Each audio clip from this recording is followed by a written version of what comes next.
Hello everyone and welcome to Behind the Mod Season 3, Episode 5. For this episode, I'm joined by Razzleberry Fox and Professor Mobius, who are both working at Mojang and have their own mods. Hello. Hey. So first of all, I guess, what role does Minecraft, now that you're married, does Minecraft play a role in that, like, in terms of you meeting and, like, because you both obviously are into that and have made mods for it and work at Mojang now. So, what role did that play? You want to take it or? Me? Well, we did meet thanks to Minecraft. I was already making models, and through mutual friends in the modding community, Prof needed some models for one of his mods, and they told him that he should talk to me. And basically, we started talking and then never stopped. Yeah, and I never use the models. Yes, he never used my models, ever. And was this for the barrel mod, or? Yeah, it was. I had a plan to make like a storage, energy storage unit. So I have a transparent barrels with cogs and springs in it. But I never went around actually using it. Mm-hmm. And for those who don't know, Professor Mobius is the one who made both, like we mentioned, the barrel, just another better barrel mod, and I think more famously WAILA, or What Am I Looking At, which is still really popular today. And Razzleberry Fox made Decocraft. So at that point, was Decocraft a thing? Yeah, it was already a thing. Super buggy thing.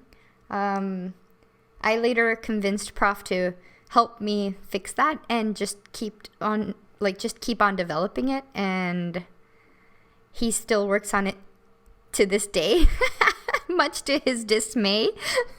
Yeah, I got trapped. And, yeah, the mod. I'm not the original coder for the mod. It was made by Nopes. He made animal bikes and custom NPCs and more player models. And he helped me lay the groundwork for it. And I just took over, what is it now, 2 years ago, I think? 2 years ago, and I helped actually streamline the whole process and make it easy for us to add new models to the mod, and added some functionality to it. Mm-hmm. And did you, so Decocraft at the beginning also was, used a lot of memory just because of the way the models worked. So I think now it's pretty efficient in the way it works, thanks to your combined efforts. Just, there's a lot of content and it works pretty well. Well, it used to render stuff the same way as Minecraft used to do it, which was quite inefficient. And midway through the 2 years, I actually rewrote the whole rendering for it. It was so it actually used the graphic card, which was not exactly the case at the time. So now it still uses memory because basically I think there is 1,200 models in it now. Yes. So as of today, actually, it has 1,214 models. Yeah, and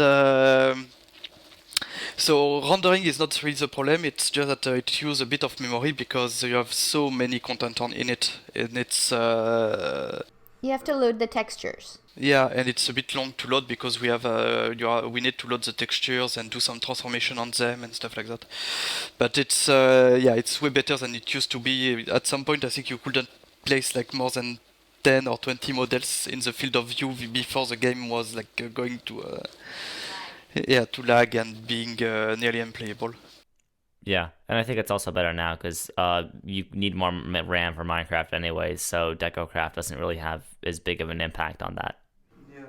Yeah, and we added loading bars to the so people can see how long Decocraft is actually taking to load when Minecraft is starting up.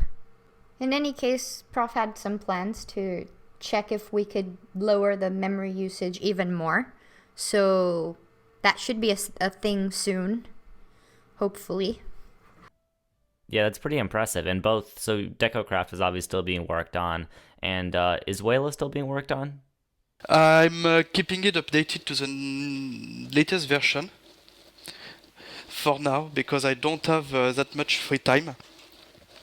Well, actually, I'm both keeping it updated and I have quite a few people of the community who help me update it. So There's a fork now, I think, that's for 111 and stuff, and has more updates that to maintaining, I believe. I think I saw something about it. I will have to check it out. But yeah, I mean, it's after getting the job, it got a bit difficult for me on to be able to mod at the same time as working on Minecraft professionally. So I tried to keep it updated, but I got a bit behind in version and everything. So I'm not amazed that there is a fork, and I mean it's fair play. It was the idea of making it open source that at some point someone will take over. So I think it's fair play. Yeah, and I think that's understandable, and it's great that it's open source so that people can do that. Have you been? How's it been managing Decocraft? Because you work at Mojang too now. What is it like keeping on top of that while also having a job at Mojang? Honestly, I enjoy it more than ever now because in the end, Decocraft, and I will repeat this as many times as people ask me, is my hobby, and it's what helps me like depressurize from the world and like just unwind. That's the word. Depressurize. It helps me unwind. Making models actually is really soothing to me, so that's what I do when I'm stressed or when I need to like just forget about everything else. So the more stressed I get, I don't know if you've noticed, but I've been pumping out models like crazy because having a full work day when I wasn't used to that before, like I hadn't had a full work day in a while. I get home and all I want to do is make models. Like I don't want to work, but to me Decocraft doesn't feel like work. So I even stopped playing video games just so that I can make more models and more stuff. So to me, the work doesn't really affect my Decocraft capabilities. What it does affect is my will to work on commission work. Like I'm not taking commissions anymore. I'm finishing off as I can and as I find the will to do it, all the commissions that I had backlogged. But like I had to like tell people and pin a tweet on my Twitter saying I'm not taking commissions anymore because I can't do it because I already have to work a full day at Mojang plus my work on Staxel, which is like an indie game that I've been working on for a year and a bit now. And I just can't find the time to also work on commission work. It's just like, no, I can't do it. Yeah, well, it's impressive that you are able to do all that as is. If Razzle mentioned it, it's a hobby for her, and for you, Prof, like, what is it? What do you see modding as now? That's a tricky question. Modding as a hobby is getting harder for me actually now because I'm working on Minecraft on the code all day long on a version which is not the latest. Obviously, since we are using the dev version, it's not the latest that is used for modding. And because of the way modding works, you have to the naming of things is different too. So it's the same game, but I don't recognize the code for it. So I would have to. It's extremely difficult for me because I would have to actually keep two versions of the same thing memorized at the same time. And when I work on, if I work on a mod, I see bugs that I know are already corrected in the next version, and things like that. So it becomes extremely schizophrenic. Yeah, that sounds crazy. It's kind of like having to know like old English and like modern English or something because mods kind of tend to use an older version just because of the way the community works. So it's probably pretty difficult to go between two versions of that. It's I'm trying to find an analogy. It would be like spending your days doing like professional painting and going home and having to paint the same thing but with different tools. Uh, that would be something like that, and with different colors and everything, and you have to redo the same thing. And that's when you code, you have a tendency of learning. Minecraft is a pretty huge code base, but you tend to learn names and learn where thing is and everything. And since the naming is, if not for the version, only the different naming mean that when I'm looking for, I don't know, the rendering in vanilla and in modded, it's not named the same. So I have to redo the whole learning process every time to find out where things I'm looking for are. So yeah, it became extremely difficult for me to actually be able to mod. In the case of Decocraft, it's more or less a small adjustment, a tiny bit of modification, and adding new functionality, so it's still okay. And Decocraft is quite removed from Minecraft codebase, in the sense that when I rewrote most of it, I made it so it would not be too tight to the Minecraft codebase, so it will make it easier to update. So Decocraft is not really a problem because I'm running into my inside my own API, if you want.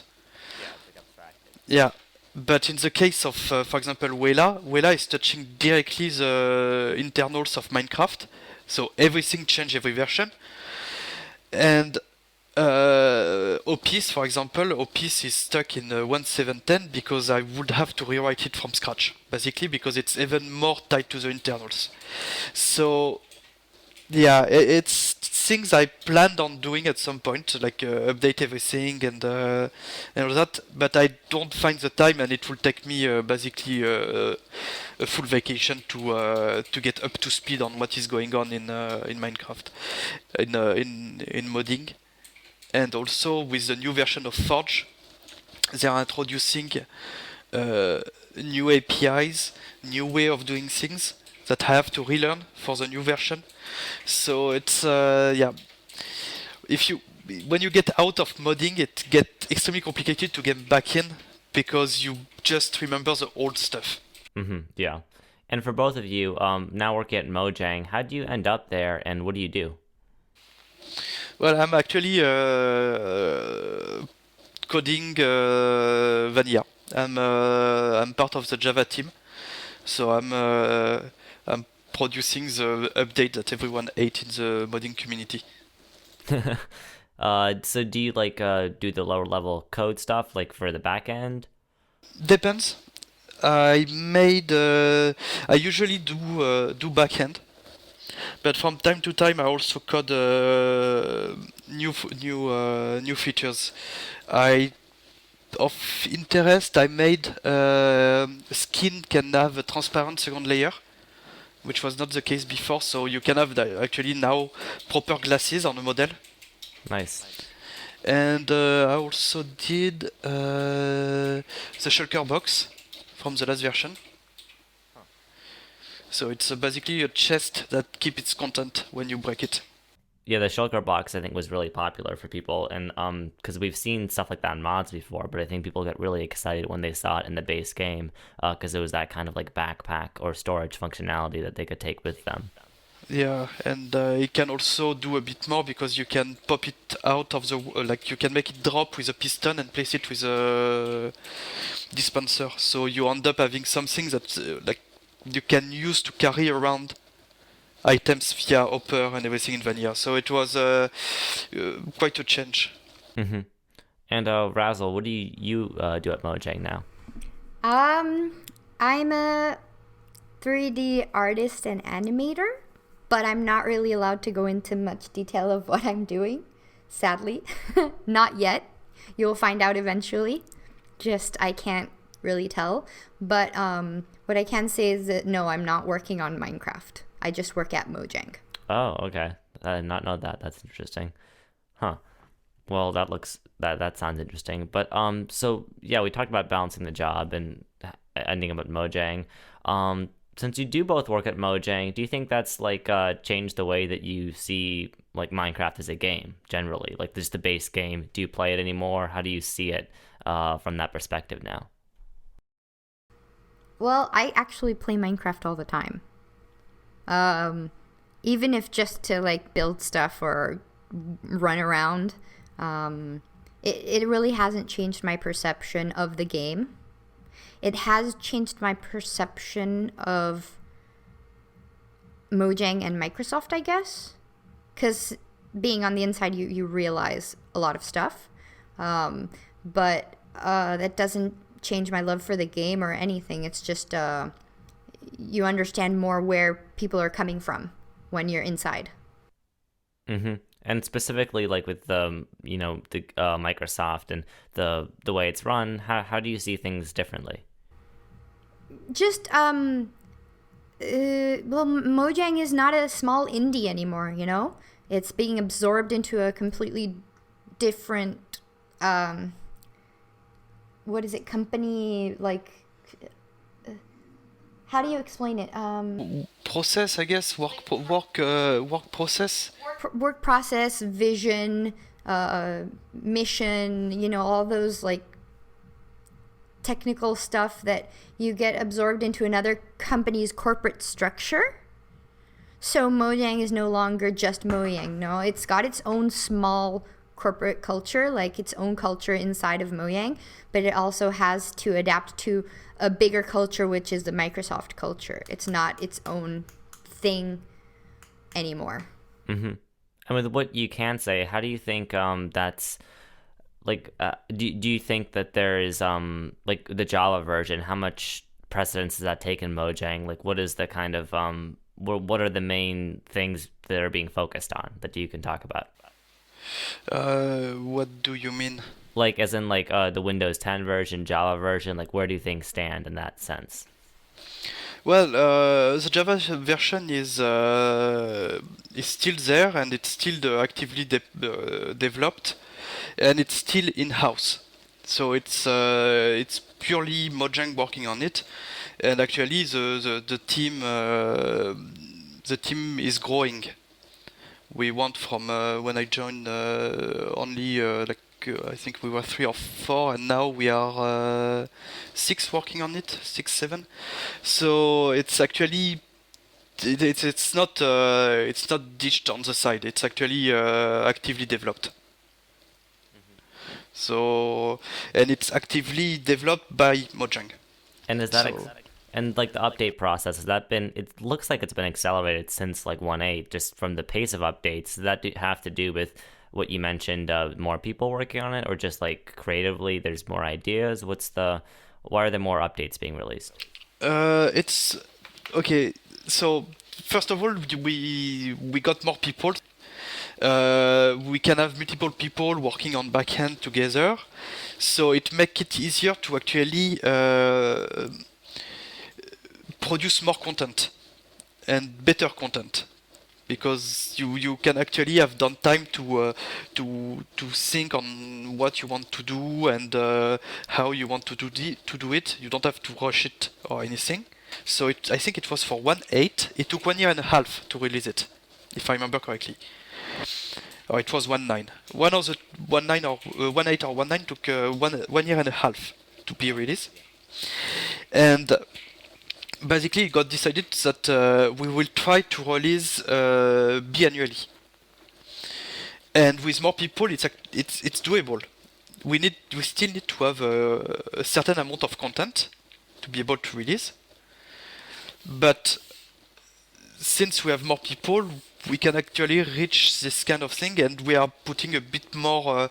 The deadline are not static, but we are trying to actually stick to the biannually, because it's 1 year and a half is way too long for a release. Right, and what you mentioned, yeah, 1.8, yeah, that was a crazy update, both what it sounds internally and for modders. It was a really big deal because of lots of the stuff going on behind the under the hood.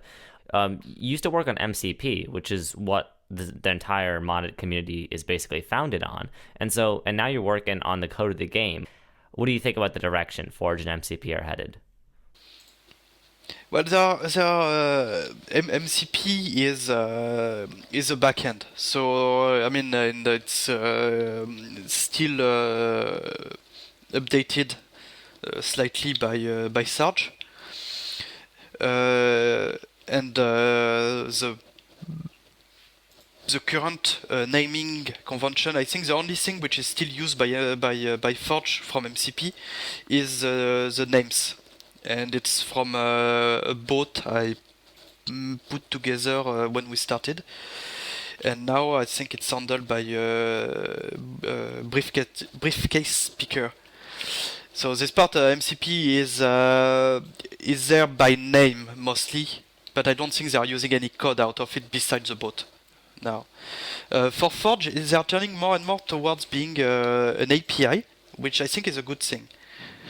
It's they're trying to provide services for people to do things easy in a easy way. Besides that, I don't have anything much to comment on. I mean, it's they are getting really fast at releasing a new version, which is good. And they made a really good job of having like a full toolchain, which let them just produce new version without much human intervention, as far as I know. So that's good too. And I mean, the Forge project seems very much alive and doing well. Yeah, that's cool. Yeah, definitely. If you look at the mods, people are worried around like the time of 1.8 and stuff that modding's going to be dead, and I think we're far from that, which is great. Okay, I have been around for long enough to know that it's this kind of we heard that since we started MCP for every single version of Minecraft. This is the update that's going to kill modding, yeah. Yeah, exactly. So this part I'm really not worried. It's as long as you have people motivated, you are going to have people updating, and it might kill some well-known mods because people get tired. It's most people are doing that as a hobby, and after a while, when you are doing it for a very long time, people get tired and leave. But it means that you get a vacuum which need to be filled by someone else, and you will always find someone who who put together a new mod, which do what the previous one was doing, but slightly different, maybe better, maybe slightly worse. But you always have people modding. It's not. It didn't get more difficult, and the only thing is, if you are not aiming at one of the vacuum that is created, you are going to have like a really huge competition to get into it. Mm-hmm. And looking at 1.11, some of the features, like we talked about, the shulker box and the llamas and that stuff, some of that seems a little inspired from like mods and stuff. Is that where, that seems like a very reasonable place to get ideas from. Are mods providing inspiration for like future content in the vanilla game? Most of the people who are working on the Java edition are also are playing vanilla, are playing a bit of modded, so you can't go around it. And I mean, you can't go around looking for idea for Minecraft without, even if you Google something which is completely unrelated, you end up with a result related to Minecraft, being influenced by what you see in your search and everything. So For example, for the shulker box, the idea was Jens wanted Jeb wanted a backpack, something similar to a backpack that kept his content when you break it. I don't know where he got the idea, but after that, the whole idea of how it's done. So the tooltip, which show you what is in it, the fact that you can break it and having it, carrying it around and in hoppers and everything. That's influenced by the way things are presented in mods. Because I mean the tooltip showing the content of the shulker box, it's something that you see in mods, over usage of tooltips to tell you everything. Oh yeah, well you know about that. Yeah, well, I prefer a tooltip to a GUI, to be honest. But so yeah, that's stuff that are influenced by what you see around. And I mean, when a concept is working, there is no reason to actually try to find something different because it's working. Mm-hmm. Yeah, of course.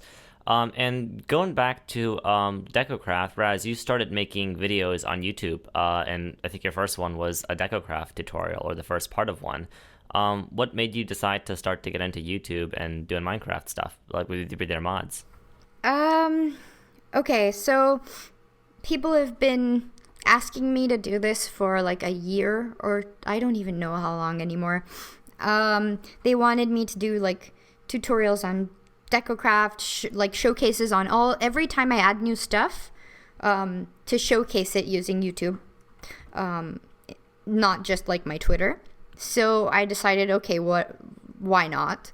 I'm not really into the whole YouTubing streaming kind of thing, but I guess it can't hurt if I'm the one explaining to people how to use my mod, or mods, and what's new. Also, people have been asking me to do tutorials on how to make models and textures and stuff like that, so I might start with that as well. So I might do like 1 week I'll do a Decocraft thing where I tell you guys what I did that week, like what I added, and the next week I'll do a tutorial on like the basics of Craft Studio or modeling, and then just go from there. I don't know if it's for me, but I'll give it my best shot, I guess. She got a new mic. And yeah, I got a new mic because people were like, your mic sucks, and I'm like, I'm sorry. So I got a new mic, and maybe, I guess that'll help so it doesn't sound so bad. Yeah, one of the things I've heard people say is, though, that they don't like it when other people, or they do, I mean, obviously like it, but when people make a spotlight of their mod, it usually, they don't update it because they just release a video. They're not going to release one for every update. So you fast forward a year or two later, and the mod's completely different, and you still have that spotlight around. So as part of that, also just kind of, as a developer and artist on your mod, getting to be, closer to where people are learning their information about.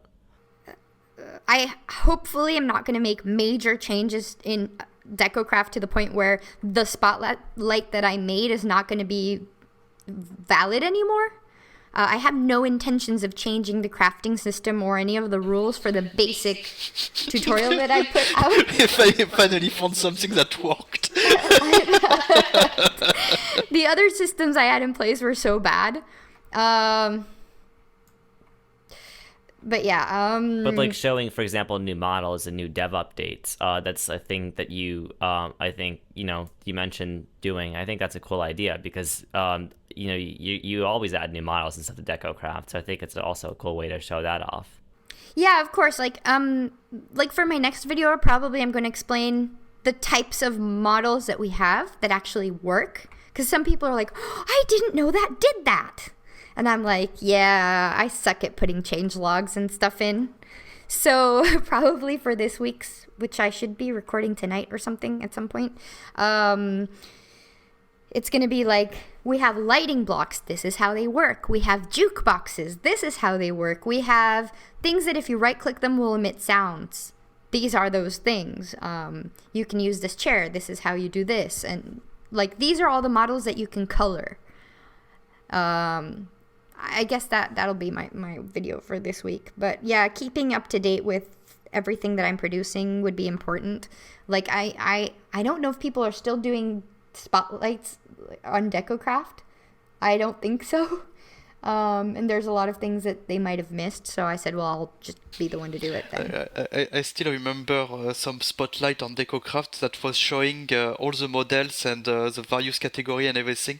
It was when you had like 100 models. Yeah, now I want to see someone to show off the 1,200 models. Good luck with that. Yeah, that's what I was saying with like the spotlights can get outdated pretty quickly. Yeah, especially with this kind of obsession I have of adding new stuff all the time. Like doors. I haven't released that one, but I have a ton of new doors and stuff that I designed. Yeah, I saw the doors on Twitter. That looks cool. Yeah, we are actually trying every so often to add a new functionality to the mod. Yeah. If I can get Prof to get past the, no, I don't want to touch the code again. Like, I want to add like vases, and he's like reticent. He's like, no, I don't want to have to figure out how to render plants from other mods. Blah. So, but yeah, we are adding slowly stuff. So, for example, the doors, I think is like worth at least showing, because if you don't know. If you don't keep up to date, you will never know that you have functional blocks, doors, and stuff like that. So yeah, I think it's a good idea. Should actually go through. Well, basically, it's more or less a vlog. Yeah, a video changelog. Yeah, exactly. Yeah, it works. So does it look like when it comes to modding, you guys are mainly going to be doing Decocraft stuff, or is there any other stuff you might be working on in the future? Well, right now I'm working on another mod. With Purplicious Cow, who made inventory pets. We were talking and we're like, we should totally make a pets mod. And we called it Animania. And we haven't even released an alpha yet. But it's going to be like a whole animal overhaul kind of thing. It'll be interesting. We're not getting rid of the vanilla animals, but we are adding animals into it. Like, you can still have your weird duck chickens from Minecraft, but I actually maybe Prof should get on that, fixing that. Get on it, Prof. Your chickens look like ducks. No, but yeah. Make actual more realistic looking cows. I mean, I'm trying to keep things Minecrafty. Like, the cows kind of still look Minecrafty, but like the sizing is going to be different. There's going to be bulls as well, so the bulls will have that like bulkiness in the front and the like skinniness in the back kind of thing. Different kinds of cows. The sizing needs to be changed because cows are not the size that they are in Minecraft. Like, they're tiny cows compared to Steve, or Steve is like a giant person or something. Chickens, pigs, but also like other kinds of pet, like ferrets and hedgehogs, anything a person would have as a pet or as a companion. Like, we made a falcon model, and we want to add falconry so you can go hunt rabbits with your falcon. That sounds awesome. Stuff like that. But it's going to take like a year to develop. Hopefully less. I mean, we'll probably release without all the animals. No, we have like pigs right now, cows, and chickens. We haven't made any sheep yet or anything. But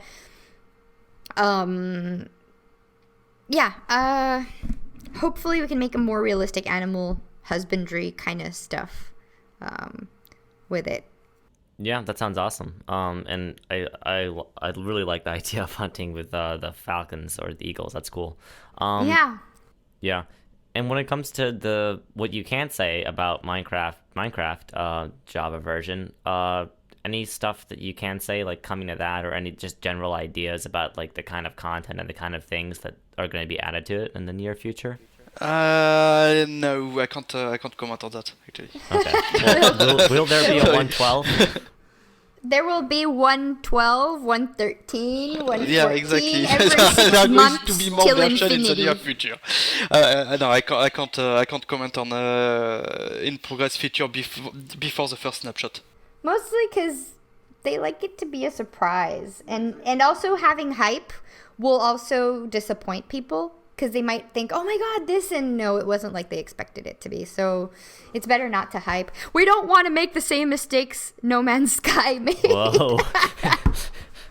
throwing shade. Yeah, exactly. Wow, that was violent. But yeah, no, that I can't comment on anything before it's actually in the first snapshot. After that, it's open to it's on Reddit and it's open to discussion. But before that, I can't. Okay, well at least I can confirm to the Doomsday people that Minecraft's still being worked on. Yeah, Yeah. yeah, it is. Yep, all you people in tinfoil hats. But yeah, that's yeah. Thanks so much for coming on today. It's been awesome having you on. Any more just last thoughts between you two?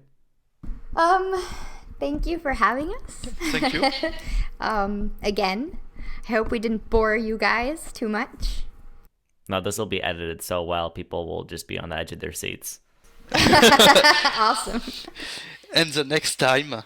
Until the next time. Yep. Yep. Third time maybe. I don't know. Ooh, neat. Yeah. But yeah, thanks for coming on. And again, thank you all of you podcast listeners and YouTube watchers for watching. And just in case you didn't know, you can catch us as a podcast because this might be a longer episode, so you might want to listen to it that way. But yeah, thanks for coming on, and thank you everyone for watching, and see you in the next one. Goodbye. Bye. Bye.